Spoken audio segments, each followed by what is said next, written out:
दर्शकों नमस्कार, आपका हार्दिक स्वागत है आपका अपना चैनल एस्ट्रो एसएस बघेल में। दर्शकों अगर आप चैनल पे पहली बार आए हो तो चैनल को सब्सक्राइब करना, वीडियो को लाइक करना बिल्कुल ना भूलें। और आज का जो विषय है वो एक सवाल है जो लोग अक्सर करते हैं कि कुंडली के अंदर संतान कैसे सुख देगी। ठीक है, तो सबसे पहली चीज क्या है कि भाई जानते हैं वीडियो में और सरल शब्दों में बात करता हूं आपसे मैं। भाई ये कुंडली का सबसे पहले आप ये भाव देखिएगा, ये होता है आपका लगन। क्या होता है? आपका लगन। अब ये जो लगन है, इसी लगन को क्या चाहिए? सुख, संतान का। और संतान का सुख लेने के लिए जो सुख का भाव कुंडली के अंदर होता है वो कौन सा होता है? चौथा भाव। यानी कि जो यहां पर नंबर आया है वो चौथा भाव। और सुख क्या है? एक प्रकार से हमारा लाभ होता है, तो हमारा लाभ भाव भी हमें कुंडली में देखना होता है। अब हमारे लगन को सुख चाहिए, सुख का भाव देखेंगे, लाभ का भाव देखेंगे और आपका भाग्य है या नहीं है। क्योंकि बहुत सारे ऐसे लोग हैं कि जिनने अपनी संतान पे बहुत पैसा खर्च किया, बहुत अच्छी स्टडी करवाई, लेकिन वो विदेश में जाकर फंस गए। ऐसा नहीं है कि वो माँ बाप की नहीं मानते, लेकिन कुछ वहां पर कह सकते हैं कि माँ बाप का भाग्य ऐसा नहीं था भाग में कि जो है उनको मिल पाता क्या? संतान का सुख। तो सबसे पहली चीज, आप अपनी कुंडली के अंदर लगन को मजबूत करें। क्या करें? स्ट्रांग। दूसरे नंबर पे अपने चतुर्थ भाव को मजबूत करें। तीसरे नंबर पे लाभ भाव को मजबूत करें, भाग्य भाव को मजबूत करें। अगर आप इनको 1 2 3 4 यानी कि लगन, चतुर्थ, लाभेश और भाग्येश, इनको आप मजबूत करते हैं। ठीक है, मैं सरल शब्दों में बता रहा हूं। सबसे पहली चीज आपका लगन हो गया, ठीक है, फिर आपका चतुर्थ हो गया, फिर आपका नवम यानी भाग्य भाव हो गया, फिर आपका 11वां भाव लाभ भाव हो गया। इनको सबसे पहले मजबूत करना है अगर संतान का सुख चाहिए तो। अब ज्योतिष के अंदर जो संतान का भाव देखा जाता है वो होता है आपका पंचमेश। ठीक है, अब हमें देखना है क्या? पंचमेश को। देखो पंचमेश में सबसे पहले क्या क्वेश्चन देखना है कि पंचमेश ग्रह कहां पर है। भाई ये जो है ये कहां पे बैठा है। अगर ये ग्रह आपका पराक्रम भाव में बैठा है, ठीक है, या पराक्रम भाव में बैठा है, तो संतान के आने के बाद में मेहनत बहुत बढ़ जाएगी।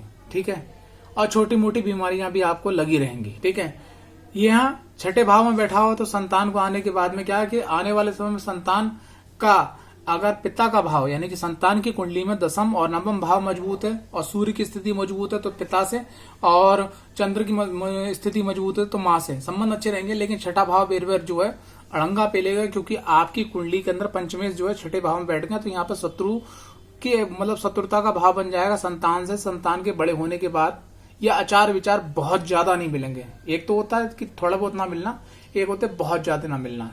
ठीक है, क्योंकि मतभेद होना जरूरी है, लेकिन मनभेद यहाँ पर संतान से पैदा हो जाएगा। और संग में संतान के आतेगन जो है संतान भाव का स्वामी यहाँ बैठ गया तो रोग ऋण शत्रु आपके एक्टिवेट हो जाएंगे। इस बात का ध्यान रखिएगा।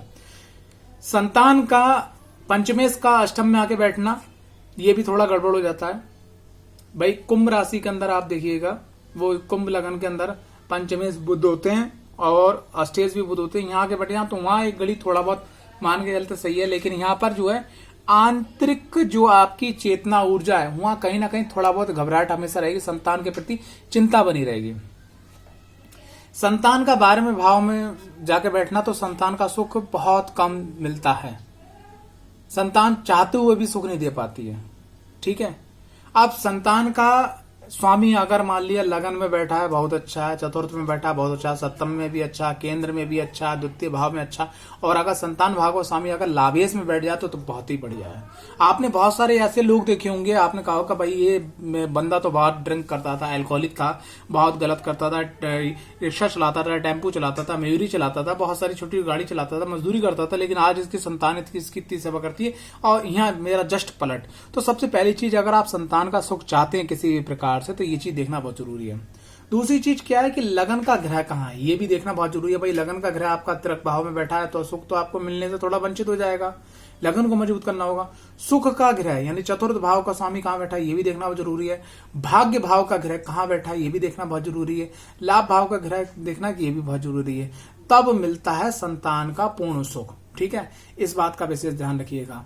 साथ ही साथ यहाँ पे एक बात और मैं आपको लास्ट में कहना चाहूंगा कि अगर यहाँ पर राहु देव बैठे हैं, केतु देव बैठे हैं, शनि देव बैठे हैं, सूर्य देव बैठे हैं, मंगल देव बैठे हैं, तब भी जो है संतान के सुख में कहीं ना कहीं कोई ना कोई दिक्कत परेशानी मिलती है। अब अगर मान लिया सपोज दैट कि आपका जैसे मान लिया आप 40 इयर्स के हो गए, 50 इयर्स के हो गए, आप मान लिया बुढ़ापे की तरफ जा रहे हैं और उसी समय जो आपकी कुंडली में आपकी चंद्र राशि पे जो 7.5 लग गई, ठीक है, 7.5 लग गई, या आपकी कुंडली में 12वें 8वें और 6ठे घर की महादशा एक्टिवेट हो गई, तो यहाँ क्या होता है, ये तिरक भाव जो है हमारे सुख को कम करते हैं। ठीक है, 7.5 क्या है, 7.5 आपको सुख देती भी है और नहीं भी देती है, वो आपके प्रारब्ध और कर्मों के अनुसार। और शनि और चंद्रमा का संबंध अगर कहीं बनना है, ठीक है, या शनि ऐसे भाव में कहीं बैठे हुए हैं जहां से जो है महादशा का विचार किया जाए चंद्र कुंडली से, तो अगर वो आपकी कुंडली में कारक होकर नहीं बैठे हैं, तब भी जो है संतान के सुख मिलने में बहुत दिक्कत होती है।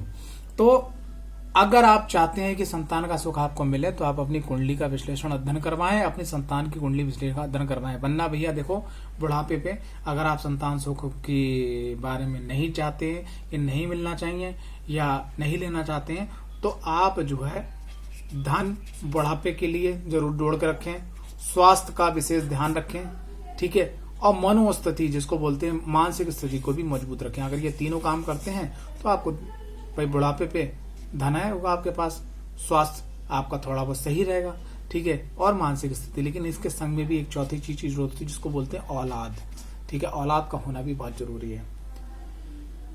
आशा करता हूं वीडियो पसंद आई होगी। वीडियो पसंद आई तो वीडियो को लाइक, चैनल को सब्सक्राइब करना बिल्कुल ना भूलें। जय माता दी, जय मां पंच परमेश्वरी, माता बगलामुखी, माता महाकाली, बाबा भोलेनाथ का आशीर्वाद भैरवनाथ के संग में सदा बना रहे।